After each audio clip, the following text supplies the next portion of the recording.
Bonjour à toutes et à tous. Je suis Emmanuelle Corati, présidente de l'association Back to Earth, une association qui promeut le thème du retour à la Terre et qui intervient notamment sur la question de la création de liens dans les territoires autour de ces questions.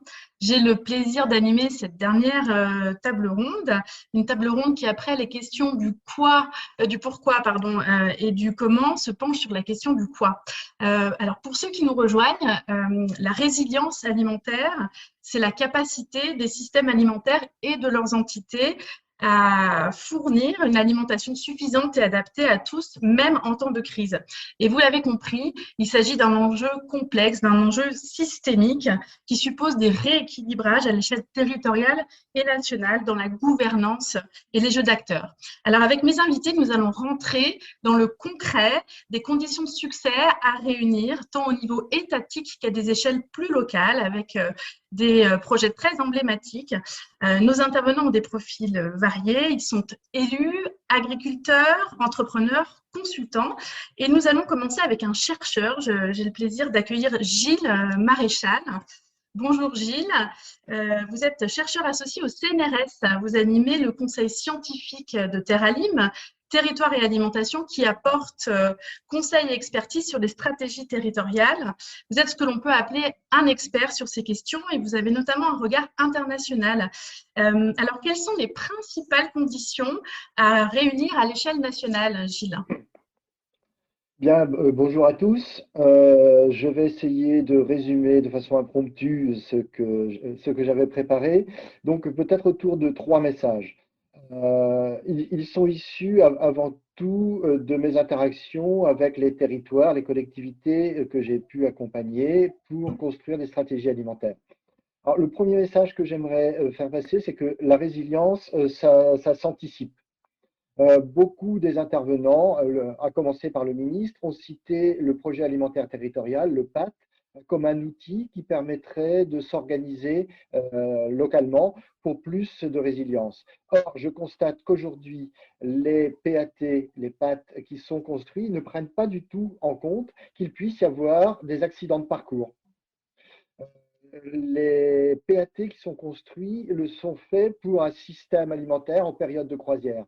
Je pense que, puisque le ministère de l'Agriculture a mis en place une procédure de labellisation des pâtes, on pourrait imaginer que réfléchir aux vulnérabilités du système et aux réponses qu'on pourrait lui apporter, soit en cas de choc soudain, soit en cas de dégradation des ressources, cette réflexion pourrait être un élément obligatoire sur lequel il faudrait réfléchir pour être labellisé pâte. Pour illustrer à quoi ça peut servir, j'accompagne Brest Métropole qui a mis en place une coordination des associations d'aide alimentaire qui sont au nombre de 13. Et le fait qu'elles se parlent dans le cadre du projet alimentaire de territoire a fait que très très vite, Brest a pu réagir pour compenser les difficultés des familles, les plus en difficultés financièrement, qui auparavant bénéficiaient de repas gratuits pour leurs enfants à la cantine. Et en moins d'une semaine, Brest a réussi à y répondre en compensant finalement cette dépense supplémentaire pour les familles. Ça a été possible parce que ça avait été anticipé et que les gens se parlaient. Deuxième message que j'aimerais faire passer, c'est qu'un système résilient est un système diversifié. Un système diversifié et la résilience, ce n'est pas retrouver le bon vieux temps d'avant, c'est construire un nouvel équilibre. Certains territoires l'ont bien compris, on peut parler par exemple de la BioVallée, qui met en place les interactions systémiques entre les différents éléments de ce système alimentaire territorial. Belle-Île également a bien fait le lien entre les exigences d'une île dont toute l'alimentation presque dépend des importations du continent, et puis la présence d'un abattoir sur son territoire. Mais comprendre un système diversifié, ça suppose de prendre en compte des attentes qui sont très diverses. L'alimentation nous concerne tous quotidiennement. Donc, il s'agit d'entendre et de relier une diversité de logiques qui sont en œuvre, à commencer par celle des mangeurs. On a beaucoup parlé dans la table précédente de la production, c'est certes un élément important du système alimentaire, mais tous les autres échelons sont largement aussi importants, à commencer par l'échelon de nous-mêmes, citoyens individuels ou en tant que société civile organisée. Troisième message que j'aimerais passer donc, sur la base de l'expérience avec les territoires, c'est que l'essentiel pour aller vers la résilience repose sur les interactions entre les acteurs, beaucoup plus, à mon avis, que de l'innovation technologique. Pendant le premier confinement, si on a résisté, c'est parce qu'il y a eu des micro-solidarités qui sont mises en place, qu'une cage d'escalier dans un immeuble s'est mobilisée pour apporter les courses à la mamie du 5e étage qui ne pouvait plus se déplacer, ou bien pour soutenir des paysans, des restaurateurs en difficulté. Euh, en France, le système entre niveaux de gouvernance, entre niveaux de collectivité, est relativement peu formalisé. C'est-à-dire que les communes réfléchissent dans leur coin, les intercommunalités de l'autre, départements, régions, nationales, alors que dans certains pays, par exemple au Brésil, il y a un système d'interconnexion entre ces différents niveaux de réflexion qui sont absolument indispensables pour assurer la résilience, sont reliés par la loi. Ça pourrait être quelque chose auquel le législateur pourrait penser. Trois éléments me semblent particulièrement importants dans la réflexion. C'est le verrouillage du foncier, c'est identifié comme un frein à la diversification des systèmes alimentaires locaux. On a parlé, on envisage une loi foncière et c'est vrai qu'elle pourrait prendre cette question à bras le corps. Ensuite, il y a la transparence. On a vu, et la pandémie actuelle le met en évidence, une attirance vers les systèmes locaux, des systèmes alimentaires locaux comme des systèmes mieux à même de répondre aux accidents de parcours. C'est vrai que la transparence pourrait être mieux mise en avant, puis de façon un peu cohérente sur le territoire national. Et enfin, les territoires pourraient être des lieux d'expérimentation, d'une sorte de sécurité sociale de l'alimentation dont on parle de plus en plus. Mais pour être crédible, cet ensemble doit reposer sur des règles démocratiques. C'est-à-dire construire des systèmes de résilience, ça ne peut pas reposer sur l'addition de satisfaction donnée à chacun des groupes sociaux impliqués. Et encore moins sur la priorité donnée à un seul des groupes qui intervient dans la résilience. On a beaucoup parlé de production aujourd'hui, mais il est aussi important que le citoyen puisse apporter sa voix dans une gestion démocratique de la résilience.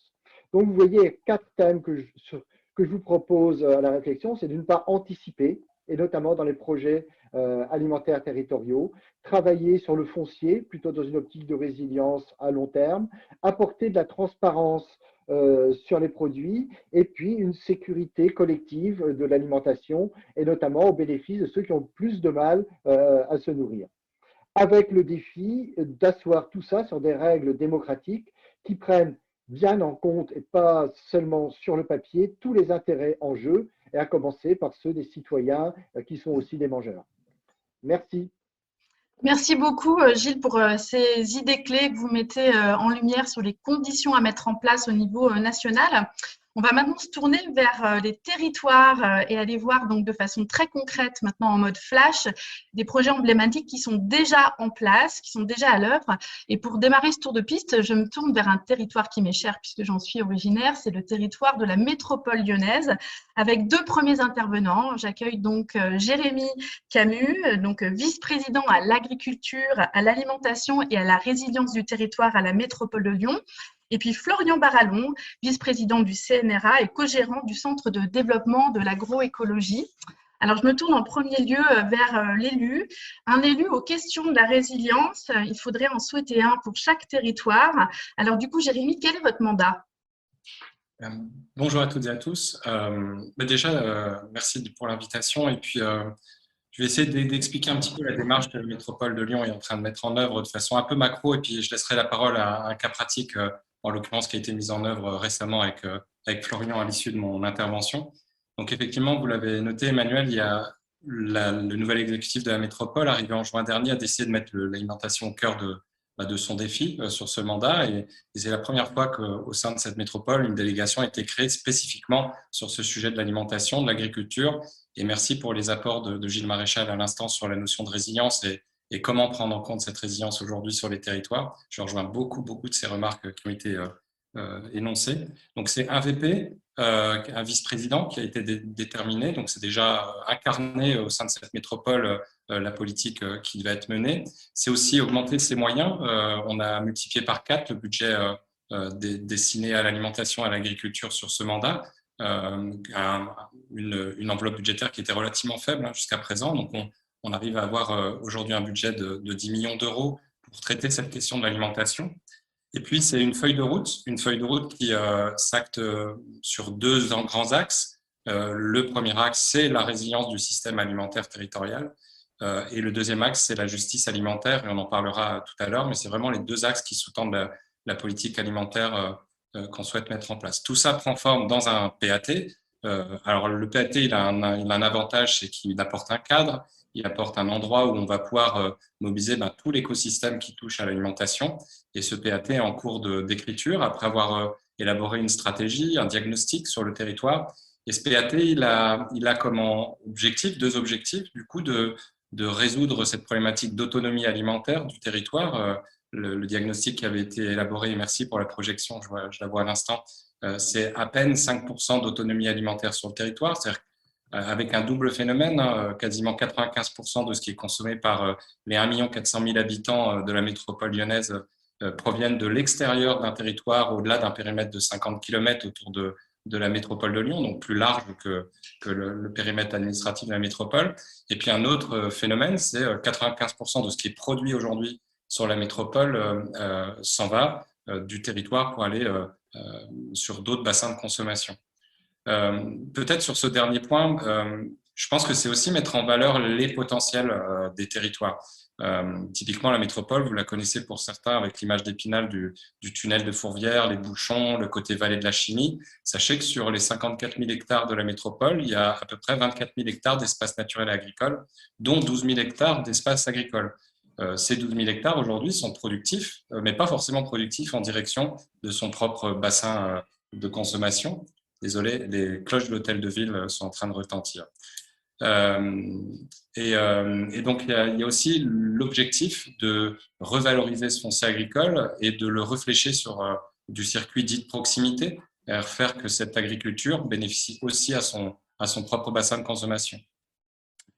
Ce que je voulais dire aussi, c'est que le PAT, il amène cette fameuse vision commune dont on parlait à l'instant dans le précédent table ronde, cette vision partagée avec des acteurs qui sont issus de mondes différents, d'écosystèmes différents, et d'arriver à les rassembler autour d'une orientation stratégique forte et de 2 grands objectifs que je viens de décrire, justice alimentaire et résilience, permet aussi de commencer à faire que ces acteurs se focusent sur les mêmes objectifs. Et puis enfin, le PAT, il a l'avantage de décliner un plan d'action. Et un plan d'action, ça veut dire être concret. Après avoir dit des objectifs, c'est d'avoir des preuves concrètes des avancées en termes de lutte contre les précarités alimentaires et augmenter notre autonomie alimentaire. Je n'ai pas le temps, là, dans le peu de temps qui m'est imparti, de vous donner toute la feuille de route et toutes les actions qui vont être mises en œuvre. On en détaillera certainement une plus fortement avec Florian et la réorientation de certaines cultures circuits longs vers des cultures en circuit court. Et Florian en parlera largement mieux que moi. Ce que je pouvais dire, c'est une collectivité, elle peut agir sur un facteur, c'est le foncier. Et d'ailleurs, depuis notre arrivée, on a lancé une modification des documents d'urbanisme qui va rétrozoner, c'est-à-dire redonner dans les documents d'urbanisme la terre qui aujourd'hui est cultivée en vocation agricole et non plus en vocation à urbaniser, c'est-à-dire commencer à protéger l'agriculture. L'autre aspect, c'est de sanctuariser ces terres agricoles. Et donc là, on a un dispositif réglementaire qu'on utilise assez largement, puisque sur les 24 000 hectares d'espaces naturels agricoles, on a 10 000 hectares d'espaces aujourd'hui qui sont protégés ad vitam aeternam pour leur vocation agricole et naturelle. Et la dernière chose que je voulais partager avec vous, c'est au-delà d'agir sur le foncier, c'est accompagner. Et donc la collectivité, ce qu'elle peut faire, c'est agir sur de l'ingénierie, donc développer de l'accompagnement pour permettre à des agriculteurs, souvent hors cadre familial, qui n'ont pas accès à un patrimoine familial pour se lancer, d'accéder à cette activité. Et donc, c'est la mise en place de foncier, la mise en place d'une ingénierie disponible et la mise en place d'aide à l'installation à travers des espaces tests agricoles. Et puis, le dernier élément que je voulais partager avec vous, c'était un autre levier important de la collectivité, c'est sa commande publique. Et à travers sa commande publique, à travers ses achats, c'est de valoriser une typologie de production. Et en l'occurrence, avec notre compétence départementale, puisque la métropole a la chance d'avoir à la fois les délégations de certaines communes, mais également la compétence d'une interco, mais également la compétence d'un département, de pouvoir, à travers sa compétence départementale, orienter sa commande publique au travers des 80 et quelques collèges qu'elle a en sa responsabilité. C'est 24 000 assiettes qui sont servies quotidiennement, d'orienter les achats avec un objectif d'avoir à minima 50% d'approvisionnement local pour constituer les assiettes de nos collégiens à objectif 6 ans. Donc voilà, j'en ai fini. J'aurais bien voulu vous parler de justice alimentaire parce que c'est aussi un des piliers importants et de rejoindre la remarque de Gilles Maréchal à l'instant. Tout ça ne vaut que s'il est accessible, si la production est accessible par le plus grand nombre. Et en l'occurrence, on s'est rendu compte à travers cette crise sanitaire, et ça a dû être dit dans cette matinée, on a découvert, ou plutôt redécouvert, que des zones entières de la métropole, de certaines métropoles, aujourd'hui ne sont pas couvertes en termes d'approvisionnement de produits locaux et sains. Deux stats, et je finirai là-dessus, hein. Une enquête qui a été réalisée, 30% de la population lyonnaise déclare ne pas avoir les moyens de se nourrir comme elle le souhaiterait, et 15% des gens interrogés déclarent même ne pas se nourrir à leur faim. Donc on a un réel enjeu aussi d'orienter l'ensemble de nos actions pour servir ceux qui n'ont pas un accès facile à ce type d'alimentation. Et évidemment, derrière, les enjeux de santé et l'ensemble des petites stats qui vous sont proposées, je le vois à l'instant dans la deuxième diapo. Voilà, merci Jérémy. merci. Et donc, du coup, on passe la parole à Florian, qui, je crois, s'inscrit complètement dans la logique de ce PAT et fait partie, donc avec le plan ARC, voilà, des initiatives mises en place dans la politique locale. Du coup, Florian, est-ce que vous pouvez nous en dire un petit peu plus ? Oui, tout à fait. Donc, Florian Barallon, je suis co-gérant du Centre de développement de l'agroécologie. On accompagne les territoires dans la transition agroécologique sur deux leviers principaux, une partie technique, d'accompagnement technique, et une partie construction de filières.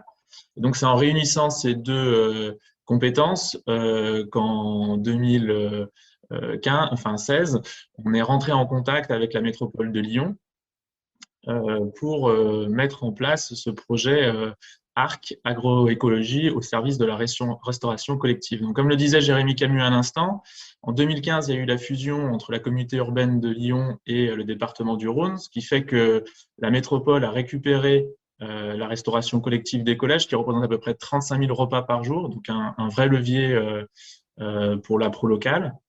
En 2016, il y a eu la mise en place du plan agri-environnemental et climatique, le PAEC, de la métropole de Lyon, avec toute une partie sur l'Est lyonnais, donc la plaine, où il y a les captages d'eau potable de la ville.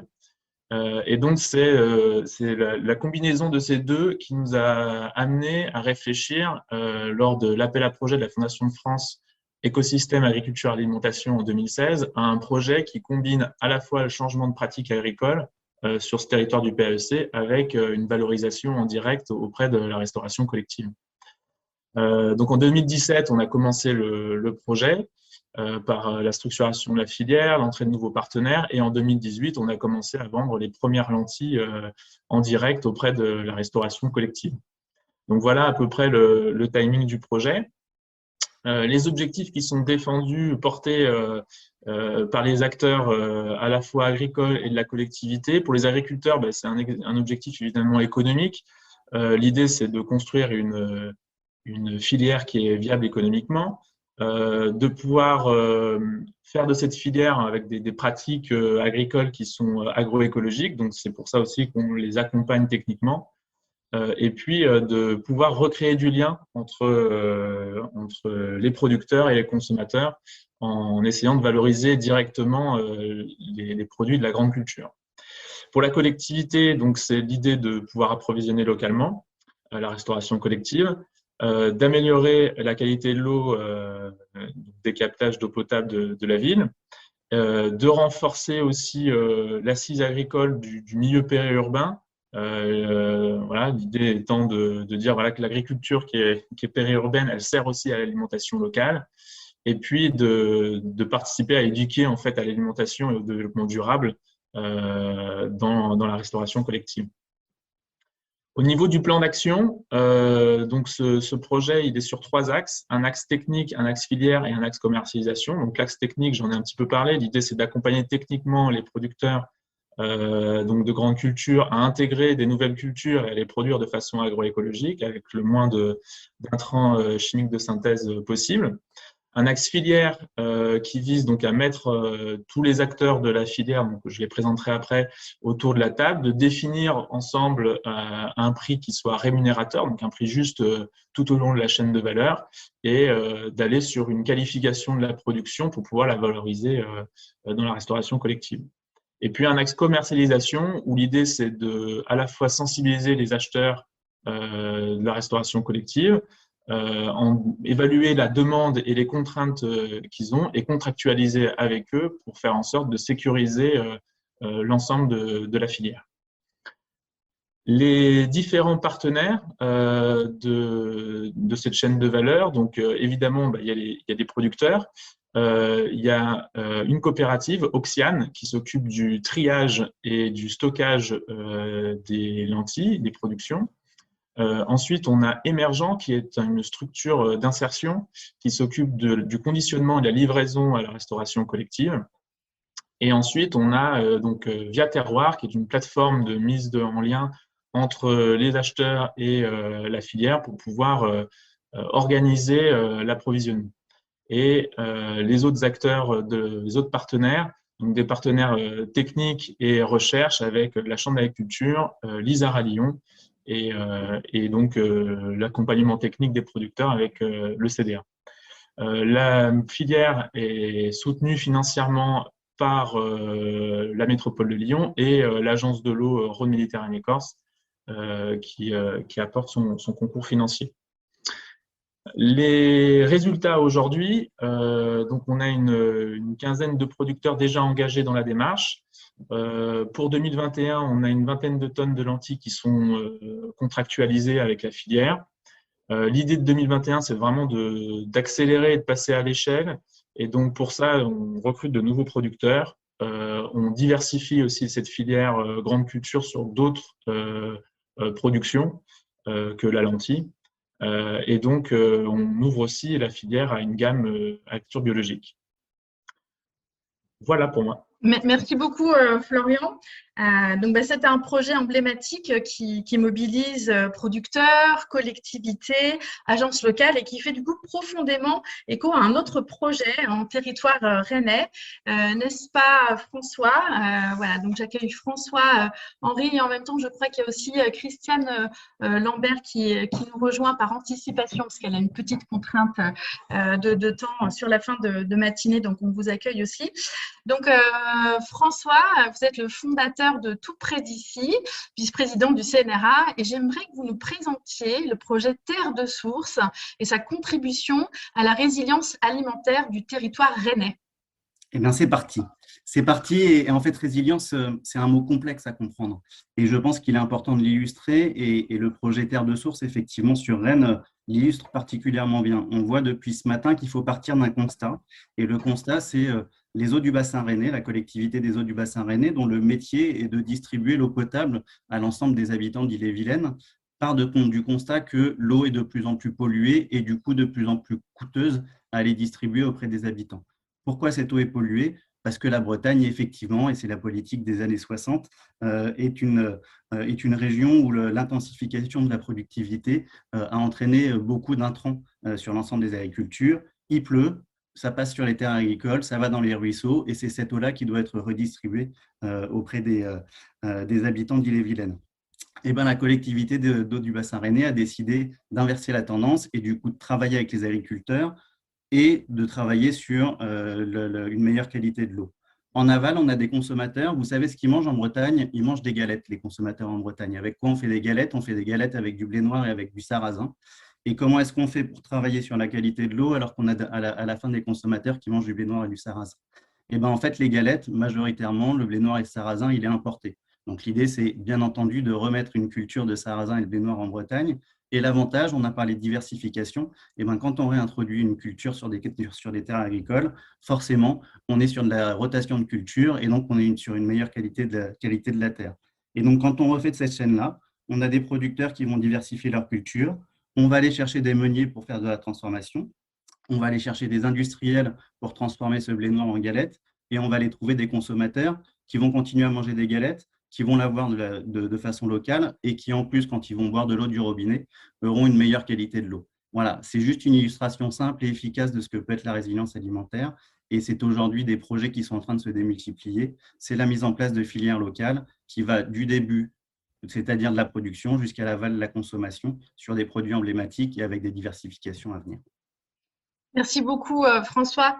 Alors, on voit en vous écoutant, les acteurs sont évidemment des acteurs essentiels, les agriculteurs, pardon, sont évidemment des acteurs essentiels qui doivent se réinventer, des agriculteurs malheureusement de moins en moins nombreux pour faire face à ces défis alimentaires. Alors, je me tourne naturellement vers vous, Jean-Baptiste Vervy. Vous êtes agriculteur, mais aussi chef d'entreprise à la tête de WheezyFarm, dont on a beaucoup entendu parler pendant le premier confinement, puisque vous aviez lancé un appel aux volontaires avec l'opération « Des bras pour ton assiette ». Alors, c'est au président de l'association Co-Farming que je m'adresse. Comment les agriculteurs peuvent-ils faire pour relever ensemble ces défis? Et est-ce que vous pouvez nous en dire plus du coup sur ce qu'est le co-farming? Oui, tout à fait, merci. Du coup, alors je vais prendre toutes mes casquettes, hein, celle d'agriculteur, celle de responsable de WheezyFarm et du président co-farming pour parler du co-farming. Alors juste se dire, le co-farming, c'est deux choses. C'est une association et un mouvement, le mouvement de faire ensemble avec une bonne dose de numérique. On l'a entendu depuis ce matin. En fait, la résilience alimentaire, elle porte aussi sur des bonnes synergies, les bonnes énergies sur nos territoires. Et ben nous, on pense que c'est ça aussi du côté des agriculteurs. C'est-à-dire pour les faire progresser, il y a à les connecter ensemble sur un certain nombre de sujets, entre eux ou avec les consommateurs. Et puis, la force du numérique, c'est que justement, on peut rapprocher des gens qui ne se connaissent pas et qui ont des intérêts communs. Donc derrière tout ça, donc on a cette association, le co-farming, qui a 19 startups qui sont là pour accompagner les agriculteurs pour être plus performants, pour être plus compétitifs et pour être plus durables. Souvent, ce qu'on essaye de faire avec l'association, donc certes, voilà, c'est un ensemble de startups, mais on essaye de porter un message.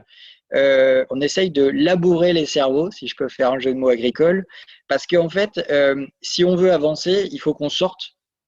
Faut pas qu'on oublie l'histoire. Il faut qu'on sorte de nos habitudes. Alors là, quand je dis nous, c'est un peu les agriculteurs et peut-être même les autres aussi, mais il faut sortir aussi de nos habitudes. On a toujours fait comme ça pour tel résultat. Et bien maintenant, il faut se dire que les recettes d'hier fonctionneront plus forcément aujourd'hui déjà et ne fonctionneront plus demain. Et donc, on doit apprendre à penser un peu différemment. On doit changer un peu notre logiciel interne. Donc, c'est ce qu'on essaye de faire en portant différents discours avec l'association dans différents moments.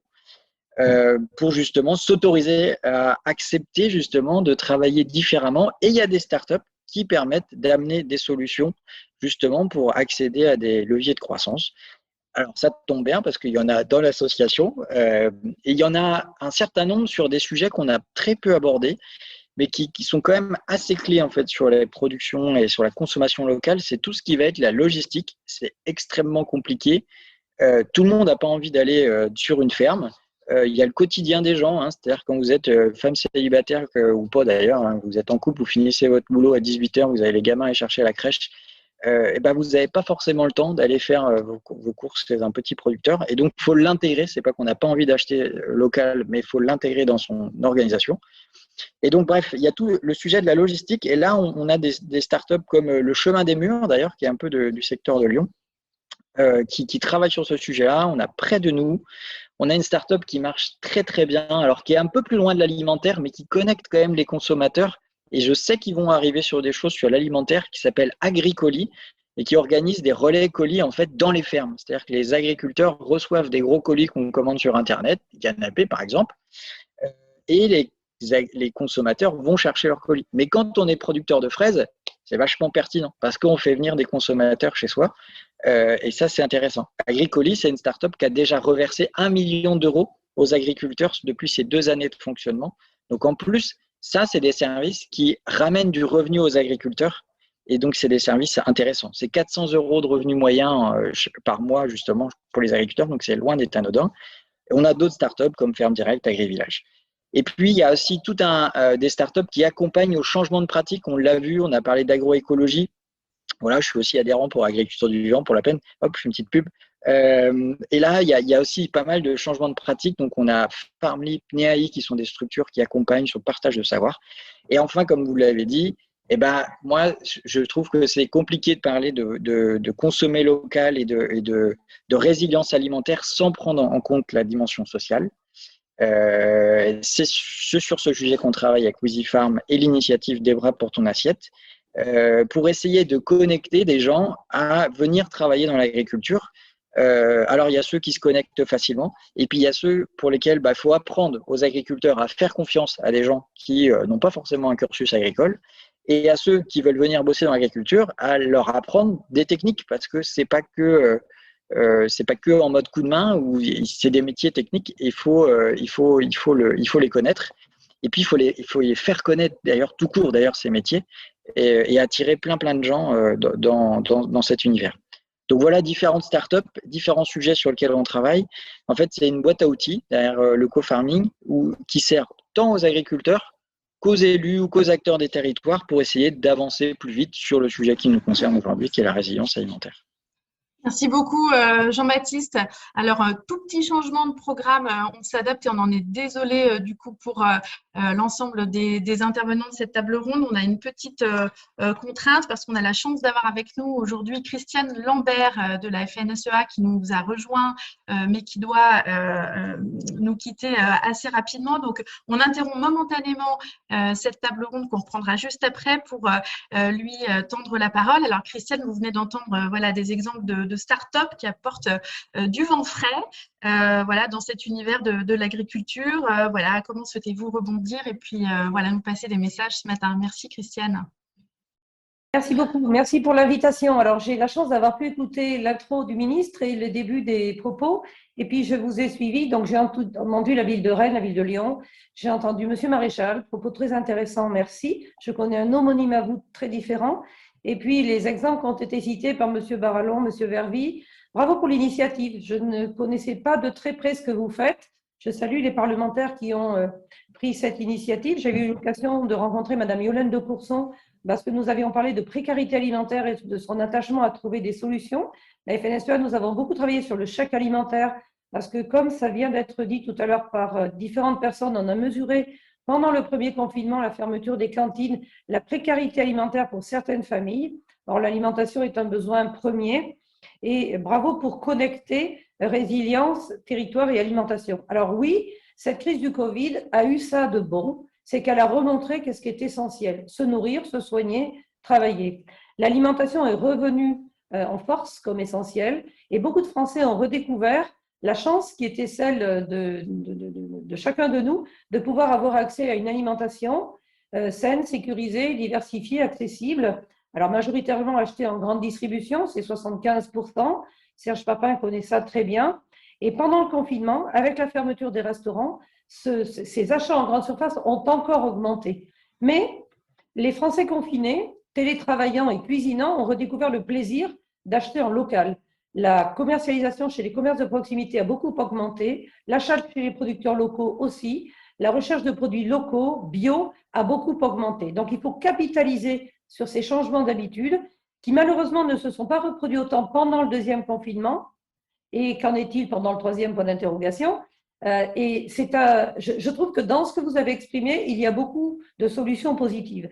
Ce qu'on a vu quand même, c'est qu'il y a eu une énorme réactivité, une énorme agilité à tous les étages. Les producteurs, ils ont été souvent cités, vente en ligne, changement de format, livraison, apport auprès des consommateurs.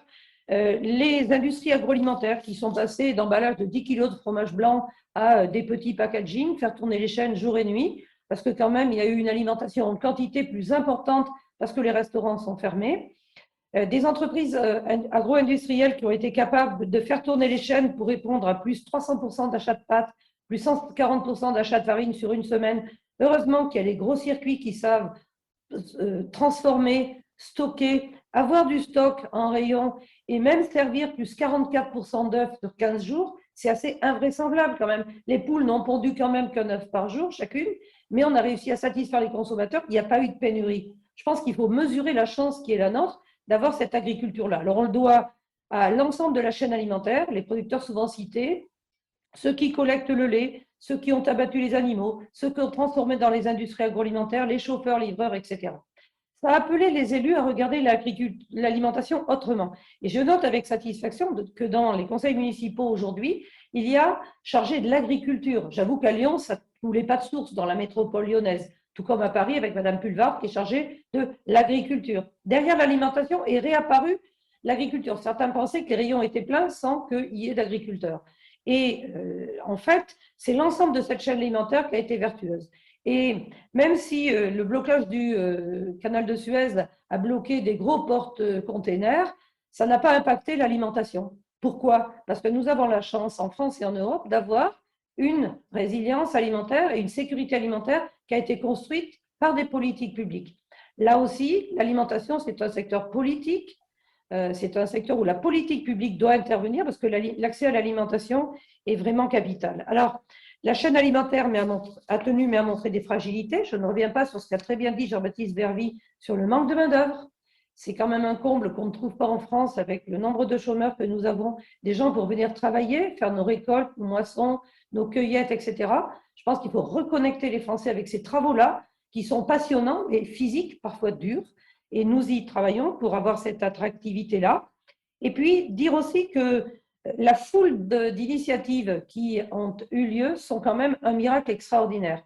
On a réussi à ce que des producteurs qui n'avaient plus de clients, grâce à la vente en ligne, grâce au réseau de tous ordres, arrivent finalement à écouler leurs produits. On l'a fait pour l'agneau, pour les poulets, même pour les volailles festives avec le dernier confinement. Et puis, il y a eu des startups extrêmement imaginatives qui ont inventé des nouveaux services pour fluidifier tout ça. La France est quand même un pays génial où tout ceci se produit. Donc, on voit aujourd'hui des consommateurs qui veulent plus de bio, plus de local. Pour moi, le local, c'est même au-delà de 50 km. Quand on parle de locavore, on parle de 160 km. Et puis, entre nous, disons-le aussi, si déjà on arrive à manger français et à ce que toutes les collectivités et à ce que même les administrations ou les ministères, le ministère des Armées, qui a comme critère d'achat pour 70% le prix.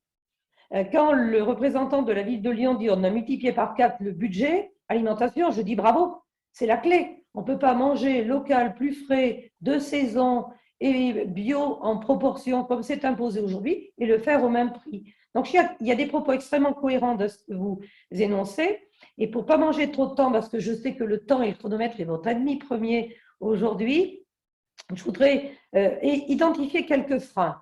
D'abord, il faut essayer de faire durer. J'ai des amis vendeurs directs, y compris mon neveu, qui avait fait plus 40% sur le premier confinement. Fin du confinement, il est revenu à plus 5%. Donc, les habitudes se sont quand même perdues parce que tout le monde ne peut pas aller chez le producteur. Et quand on était confiné, quand on ne travaillait pas, on avait du temps pour aller chez le producteur, puis c'était la sortie. Donc, faire durer. Comment faire durer? Avec les services qui vont permettre de faciliter la connexion. Deuxième chose, il faut être réaliste aussi. Les projets alimentaires territoriaux vont satisfaire les grandes métropoles. Ils ne sont pas possibles et pour l'instant n'existent pas partout. Donc, il reste encore plus de 70% des achats en grande distribution et eux aussi ont un rôle à jouer. Leur stratégie historique depuis 30 ans ou 40 ans qui est « venez chez moi, c'est moins cher » a aussi conduit à détricoter l'agriculture, à faire disparaître certains secteurs. Si on manque de fruits et légumes et si on en importe la moitié, c'est parce que les fruits pas chers, ils sont moins chers encore ailleurs qu'en France. Donc, si on veut vraiment retrouver de la relocalisation de production, il faut pouvoir le produire, moyen de production, et il faut aussi le payer au prix rémunérateur pour les producteurs français. La question du prix payé aux producteurs et la rentabilité est également au cœur. Il faut qu'on ait aussi la possibilité de l'aborder en gouvernance globale. J'ai trouvé le propos de M. Maréchal extrêmement intéressant sur ce sujet. Souvent, il n'y a pas de connexion entre toutes les initiatives qui existent.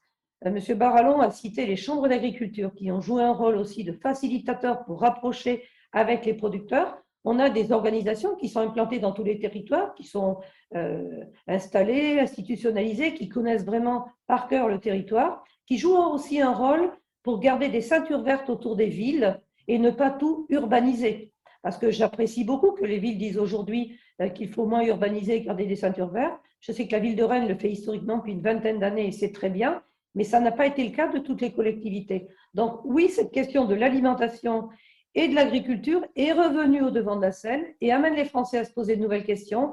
Et je crois que derrière, il y a aussi du lien social, de la compréhension entre milieux, du dialogue plus dense que nous n'avions peut-être pas auparavant. Et finalement, alimentation, santé, résilience, j'ajouterais agilité quand même, hein, parce qu'il y a eu cette agilité-là, c'est quelque chose d'essentiel. Alors le ministre a eu un propos très économique sur lequel je ne reviendrai pas, mais j'en partage l'essentiel. Les agriculteurs ont aussi besoin de reconnaissance et l'alimentation est un vecteur de reconnaissance. Nous avons la chance d'avoir une alimentation très diversifiée. Au pays des 1000 fromages, il y a 1000 modèles. Il y en a pour tous les goûts, les bio, les hautes valeurs environnementales, l'agriculture durable, l'agriculture régénérative. On est capable de faire tout ça parce qu'il faut produire pour toutes les bourses. Mais vraiment, un grand merci pour la qualité de vos travaux que j'ai pu suivre pour partie, pour cette initiative. Je remercie Maximilien Rouer de m'avoir connecté et Madame Yolande de Courson de continuer à travailler sur ces sujets. Et puis peut-être aussi éviter certaines caricatures. À propos d'agriculture, on entend parfois caricaturer l'agriculture industrielle. En France, elle est tout sauf industrielle. Allez voir ailleurs les élevages de 13 000 truies. J'en ai 200 dans mon élevage. Et quand j'entends parler de haro sur l'élevage industriel, faisons aussi attention parce qu'il y a place pour ce type d'élevage, parce qu'il sait aujourd'hui être respectueux de l'environnement. Et j'en suis le témoignage vivant. Je vois M. François-Henri qui sourit. C'est vrai aussi en Bretagne. Vous êtes une grande terre d'élevage. Vous avez une moyenne d'un élevage de vaches, c'est 60 vaches. Donc, on n'est pas sur des dimensions XXL comme on peut le voir en Amérique du Sud ou dans le film Legacy que l'on a vu récemment. Voilà, regardons la belle agriculture française, soutenons-la. Et tout ce que vous pouvez faire pour reconnecter et soutenir est vraiment bienvenu. C'est le rôle des politiques. Merci beaucoup à ceux qui en ont pris l'initiative. Merci beaucoup, Christiane, pour ce mot extrêmement fort. Alors, les agriculteurs, du coup, Sébastien, pardon, vous les connaissez bien. C'est maintenant à vous que je vais passer la parole. Désolée aux intervenants pour cette petite interruption, mais qui nous a donné la chance d'entendre Christiane Lambert. Et donc, oui, Sébastien, vous êtes le fondateur d'une place de marché qui s'appelle Direct Market et qui s'inscrit dans une démarche de circuit court tant géographique que financier. Et vous allez rapidement nous expliquer tout cela et comment justement vous reconnaissez particulièrement la place des agriculteurs en termes de valeur. Alors, place des agriculteurs, mais également des distributeurs, hein, puisque Oui. Direct Market agit, on s'est positionné sur 3 piliers principaux dans le contexte de cette résilience, qui sont la logistique. L'intervenant en a parlé tout à l'heure, c'est un sujet très complexe, et surtout cette logistique de proximité et d'ultra-proximité, la répartition de la valeur et la transparence. Alors, Direct Market, c'est la marketplace des produits locaux pour les pros, donc en B2B, pour les commerçants, la restauration collective, les restaurateurs, avec un service logistique dédié. On fait tout. On permet à une multitude de commerçants de passer commande chez une multitude de producteurs en un clic sur la base de shop de commande personnalisés. On part enlever les produits auprès des exploitations, on prépare les commandes, on livre toutes ces commandes au pied de chaque point de vente. On gère facturation et paiement pour le compte de tous, pour le compte du producteur et du distributeur, de manière sécurisée, et on a une capacité, dans le contexte d'un pilote digital mené avec CIC France, à renvoyer de l'argent très vite dans les exploitations. Alors, on veut être un moteur de la résilience alimentaire sur une partie, puisque c'est un sujet d'ensemble, hein. Je vous remercie de nous avoir invités et de partager avec toutes ces initiatives. Nous avons construit en fait le prix sur la base du prix du producteur. Ce que je dis là permettra certainement à Serge Papin tout à l'heure de faire le lien. Le prix chez Direct Market est positionné sur la base du prix producteur, non négocié. C'est important que le producteur puisse vivre de son travail. C'est important pour que tout ça fonctionne, que le commerçant puisse maintenir sa performance commerciale. Et c'est important que le consommateur ne paye pas plus cher au final. Et ça, pour moi, il y a quelque chose d'insupportable. C'est qu'on entend acheter produits locaux, consommer produits locaux. Bah, ça veut dire qu'il va falloir mettre la main à la poche. Et je pense que nous, on essaye, on fait notre maximum pour que ces conditions-là soient en place et positives. Alors, on a développé une étiquette de transparence du prix. vous expliquer comment on construit ce prix-là. Mais cette transparence, elle est essentielle aussi pour le consommateur, pour le commerçant aussi, hein. On permet au commerçant d'afficher à son consommateur cette étiquette de transparence qu'on a développée. Elle est automatisée, elle gère l'ensemble, elle est disponible pour l'ensemble des relations produits-commerçants. Vous pouvez lire en tant que consommateur le nom de l'exploitation d'origine, la distance qui sépare cette exploitation du magasin dans lequel le produit va être acheté. Le consommateur va pouvoir lire le prix payé par le prix qu'il va payer, qui reste libre et entre les mains du commerçant, c'est essentiel.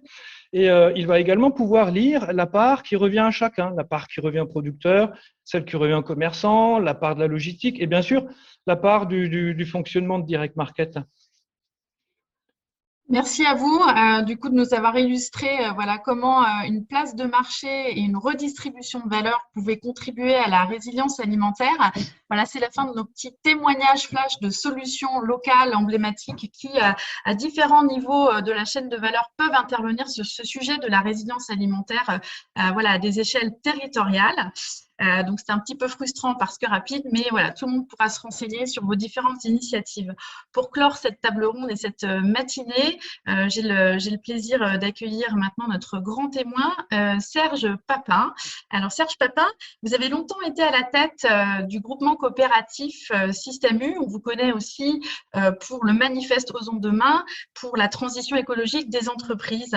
Vous venez de remettre, il n'y a pas très longtemps, je crois, à 2 ministres, un rapport sur la loi Egalim, dont l'objectif est de renforcer l'ambition commune, notre ambition commune, pour préserver notre souveraineté alimentaire.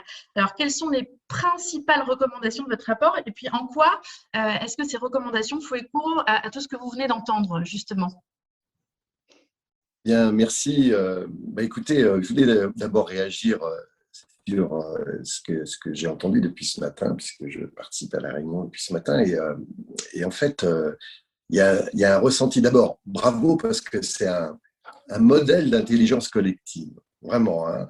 Moi qui étais à la tête d'une coopérative et qui fait ça de nombreuses années, aller chercher cette intelligence collective, ce qui va peut-être pas être simple, c'est faire la synthèse, mais il y a des choses très, très intéressantes qui ont été dites. Et en fait, je ressentais qu'on était dans un changement d'époque. On est dans tous les propos disent qu'en fait, on est à une bifurcation. Et que, comme l'a dit, je crois que c'est Jean-Baptiste, au fond, ce qui sera n'est plus que la continuité de ce qui a été. Et qu'il faut être sans doute beaucoup plus créatif, beaucoup plus disruptif, même, pour utiliser un mot anglo-saxon. Et au fond, la résilience, peut-être le sens qu'on peut lui donner, c'est de s'adapter à ce contexte nouveau, hein, qui est incarné par l'évolution de la société, parce que d'une certaine manière, on est le reflet aussi des attentes sociétales qui tiennent compte de toutes les transitions qui ont été dites, climatiques, énergétiques, numériques et puis pandémiques, puisque la pandémie accélère les choses. Et au fond, dans cette résilience, on s'aperçoit que peut-être une des clés du vivre ensemble, c'est la multiterritorialité. Et que ce qu'on nous avait dit, ou du moins ce qu'on avait imaginé dans les années 80, avec la métropolisation, avec l'intensification de la production, avec l'hyperconsommation, et bien peut-être que là, on est en train de rentrer de plein pied dans une autre époque, et qu'au fond, il va peut-être falloir inventer, ou du moins moderniser, l'idée d'une ruralité nouvelle traduite dans cette multiterritorialité. Et l'alimentation va être au cœur des territoires. Et donc, elle va être un élément de réconciliation. Et on voit bien que là, la notion donc d'aménagement de ce territoire et le rôle que vont jouer les agriculteurs va peut-être être dans une modernisation de ce qui a été. Et quand je discute par exemple avec des coopératives, eux me disent par rapport à ça, c'est la polyvalence, il faut qu'on on modernise la polyvalence versus ce qu'était la spécialisation, peut-être là aussi des années 80, où on spécialisait les territoires. On faisait, je ne sais pas moi, des hectares et des hectares de carottes dans les Landes, de l'élevage à certains endroits. Et là, on s'aperçoit que c'est la polyvalence qui va amener la résilience dans les territoires, la polyvalence. Et peut-être que c'est le modèle de la ferme des années 2030, non plus une spécialisation des cultures, mais peut-être une polyvalence. En tous les cas, j'ai eu cette discussion avec une grande coopérative que Maxime Guillain connaît bien, c'était RENA, et c'était vraiment leur vision des choses. Donc, je trouve que c'est intéressant tout ce qui est en train de se passer. Et alors, donc, pour accompagner aussi cette transition, moi, j'ai rendu, en effet, comme vous le disiez, ce rapport parce que il faut qu'on change le rapport de force, justement. Sinon, on ne va pas arriver à vivre ces transitions. Sinon, il n'y aura plus d'agriculture, bien sûr. Et c'est le rapport de force qui est le modèle dominant. Donc, il faut qu'on craque la méthode, si on peut dire.